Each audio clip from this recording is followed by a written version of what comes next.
today we're gonna work on a really cool design, do some loose sketching, line work, shading, and I'm gonna talk about how I draw some of these dragons and some other cool stuff, so stay tuned.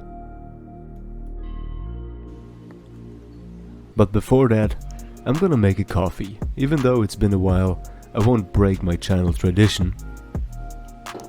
So yeah, I'm sorry for not uploading for so long. I had to take a creative break, or a break from creativity if you want. Same thing, I believe. So even though this is a more stressful time for me in general right now, yeah, I wanted to make a video.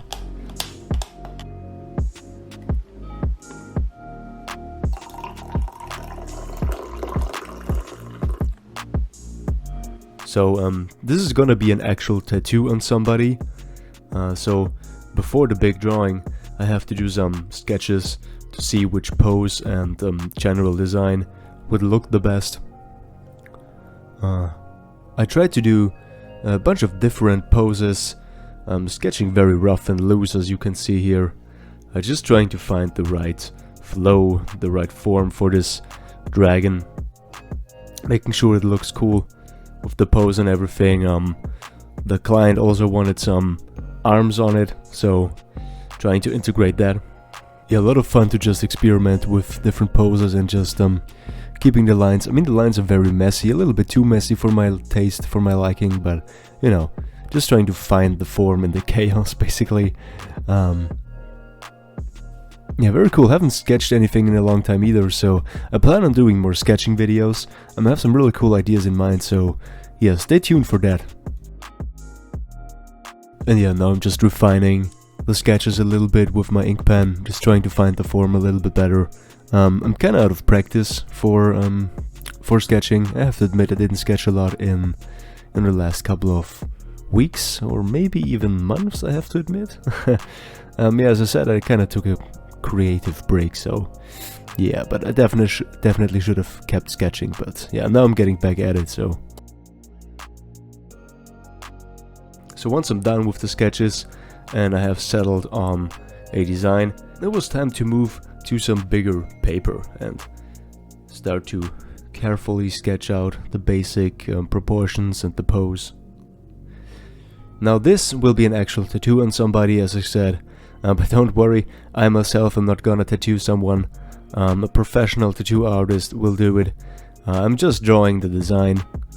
Now the client wants a dragon because they're born in the Chinese year of the dragon, which is really cool. So I thought to myself, oh man, let's see in which year I'm born and what my, what do you call it, zodiac sign, I guess. I mean, the dragon has some really cool dragon is a really cool thing. I happen to be born in the year of the rabbit, which is, I mean, not really cool, I guess. I mean, the tiger would be really awesome.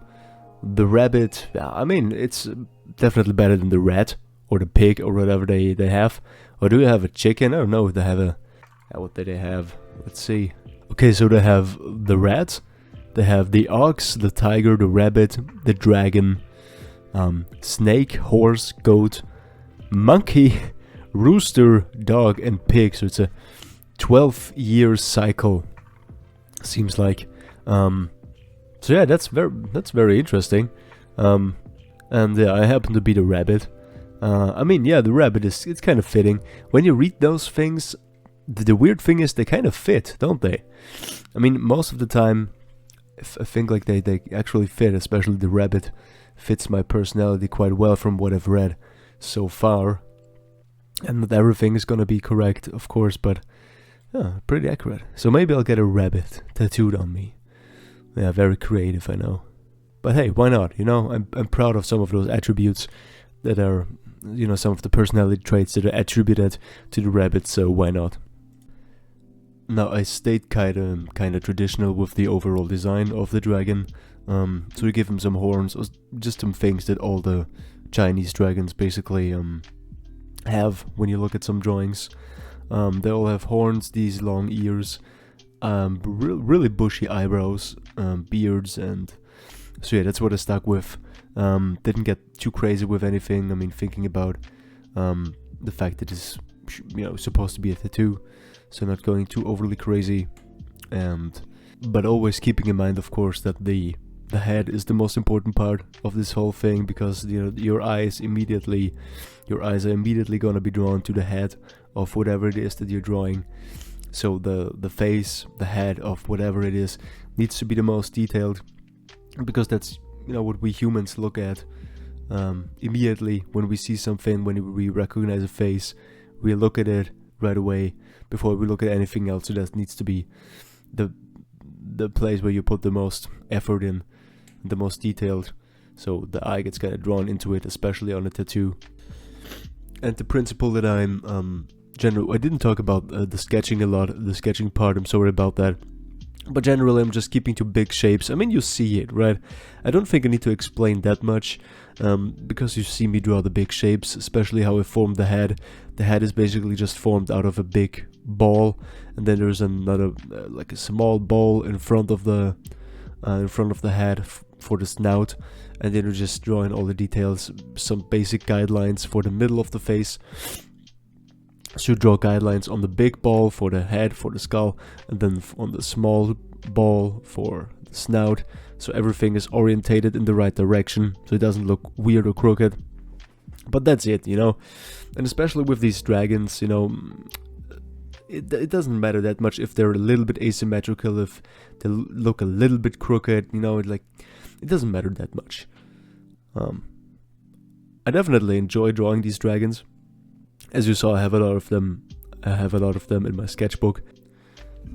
Now, the client, the tattoo artist, received the non-shaded version, because how do you want to tattoo my shading? That's, you know, this hatching style can only be done to a certain point on human skin with a tattoo needle, and just some, you know, tattoo artists that have specialized in that sort of cross hatching can do that. And that wasn't the intent for this design, so I just sent the line work, and this shading here is basically, you know, I made a copy of the whole thing, and this shading is just for myself, just to see how good I can make it look. And to be completely honest, I'm not that happy with the shading at the end.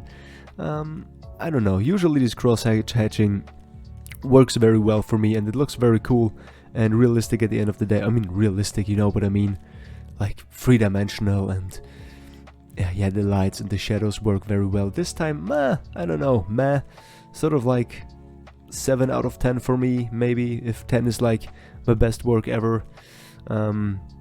So yeah, not bad, but not my best work, but I'm still happy with the shading. I think it looks good. But yeah, at the end of the day, maybe you're always, you know, a little bit too self-critical about your own stuff as an artist. So yeah, I was really inspired also when it comes to the shading. I was very inspired by Kentaro Miura, who made Berserk.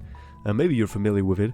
I read a lot of the Berserk Deluxe editions, so like great manga, and you know, the art in, you know, the art in the manga is some of the best I've seen in comic, you know, in comics and manga in general. And I just love the way he does the shading. I just have to stare at every page for multiple, you know, minutes. I mean, every panel, just looking at it, observing his techniques and how he thinks about shading stuff. And yeah, great artist, great techniques. I can only hope to, you know, scratch the surface of being that good one day.